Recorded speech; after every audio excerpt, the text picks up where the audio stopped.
America's expensive dream. Low salaries, high rent. Imagine working 40, 50, sometimes 60 hours a week in one of the richest countries on earth and still feeling like you're one paycheck away from disaster. Imagine earning in dollars but living in fear of rent day every single month. This is not a story about laziness, bad decisions, or people failing to work hard enough.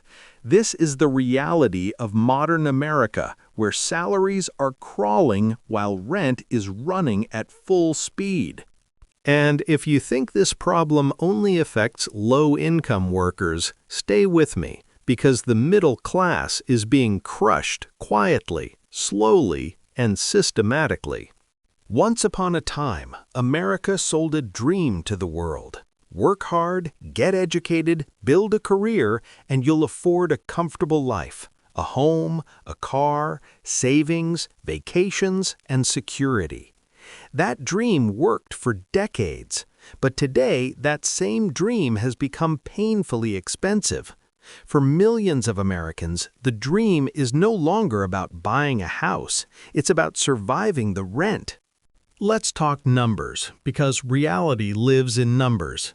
In many major U.S. cities, average rent for a one-bedroom apartment now ranges from $1,500 to $2,500 a month. In places like New York, San Francisco, Los Angeles, Boston, and Seattle, it's often even higher. Now compare that to salaries. The average American worker earns around $55,000 to $60,000 a year before taxes. After taxes, healthcare deductions, insurance, and basic expenses, rent alone eats up 40 to 60% of take-home pay. Financial experts have always said rent should be no more than 30% of income. That rule is dead.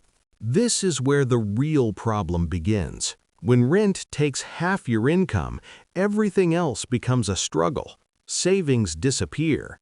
Emergency funds never get built. Credit card debt grows. Retirement planning becomes a joke. People aren't living, they're juggling bills and hoping nothing goes wrong. One medical emergency, one job loss, one unexpected expense, and the entire system collapses. What makes this situation even more frustrating is that salaries have not kept up with reality. While rent has doubled or even tripled in some cities over the last 20 years, wages have barely moved when adjusted for inflation. Yes, minimum wage has increased in some states, but rent didn't politely wait, it exploded. Corporate profits soared. Housing became an investment, not a basic need, and regular people were left behind. The middle class is feeling this pain the most. These are people with degrees, careers, and full-time jobs. Teachers, nurses, engineers, IT professionals, office workers. On paper, they should be comfortable. In reality, many are living paycheck to paycheck. Home ownership, once the backbone of middle-class stability, is slipping out of reach. High rent makes it impossible to save for a down payment. High interest rates make mortgages unaffordable, so people keep renting and rents keep rising. This creates a dangerous cycle. The more people are forced to rent, the more power landlords gain.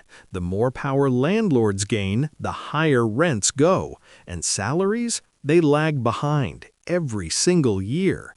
Companies argue about budgets and profits when employees ask for raises, while rent increases arrive automatically year after year with no negotiation. Let's be very clear about something. This is not about people wanting luxury apartments. This is about basic housing, safe neighborhoods, reasonable commutes, decent living conditions. Even modest apartments are becoming unaffordable. People are downsizing, moving farther away from their jobs, sharing apartments well into their 30s and 40s, or moving back with parents. This is not what adulthood was supposed to look like in the richest nation on earth. Now, let's talk about something few people openly admit. The psychological toll. Constant financial stress changes how people live and think. Relationships suffer. Family planning gets delayed or canceled.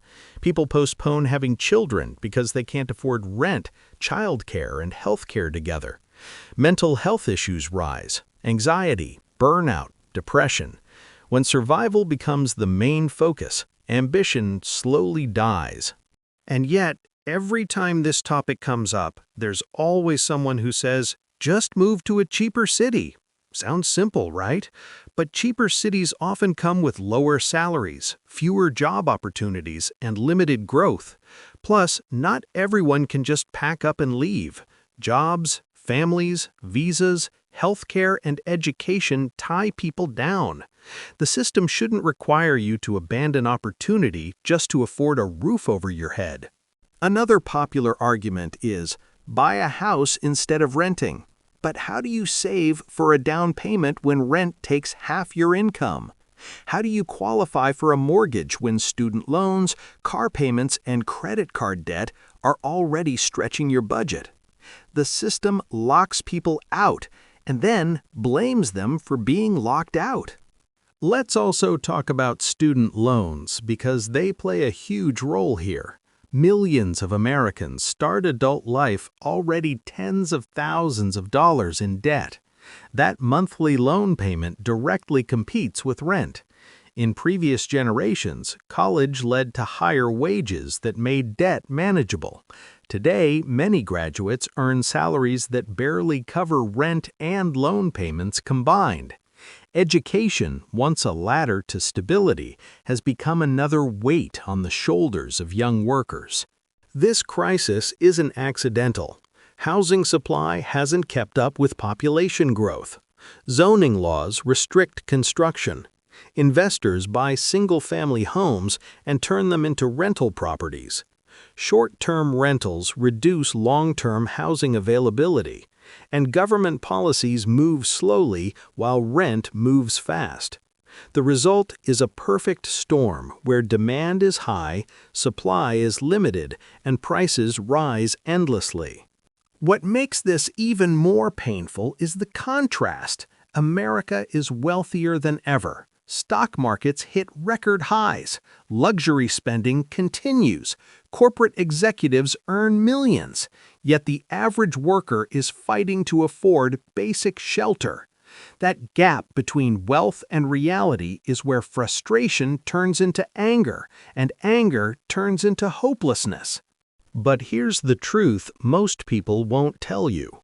This is not just an economic issue, it's a social one.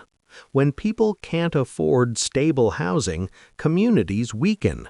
When people can't plan for the future, society becomes fragile. When the middle class collapses, the entire system becomes unstable. History has shown this again and again. So what does the future look like? If salaries continue to rise slowly while rent continues to surge, more Americans will be forced into shared housing, long commutes, and financial insecurity. Homeownership will become a privilege, not a goal.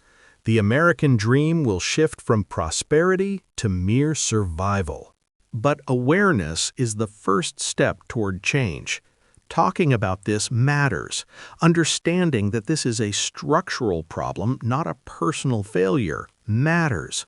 Workers demanding fair wages, cities investing in affordable housing, governments regulating extreme rent increases, and corporations being held accountable for wage stagnation all matter.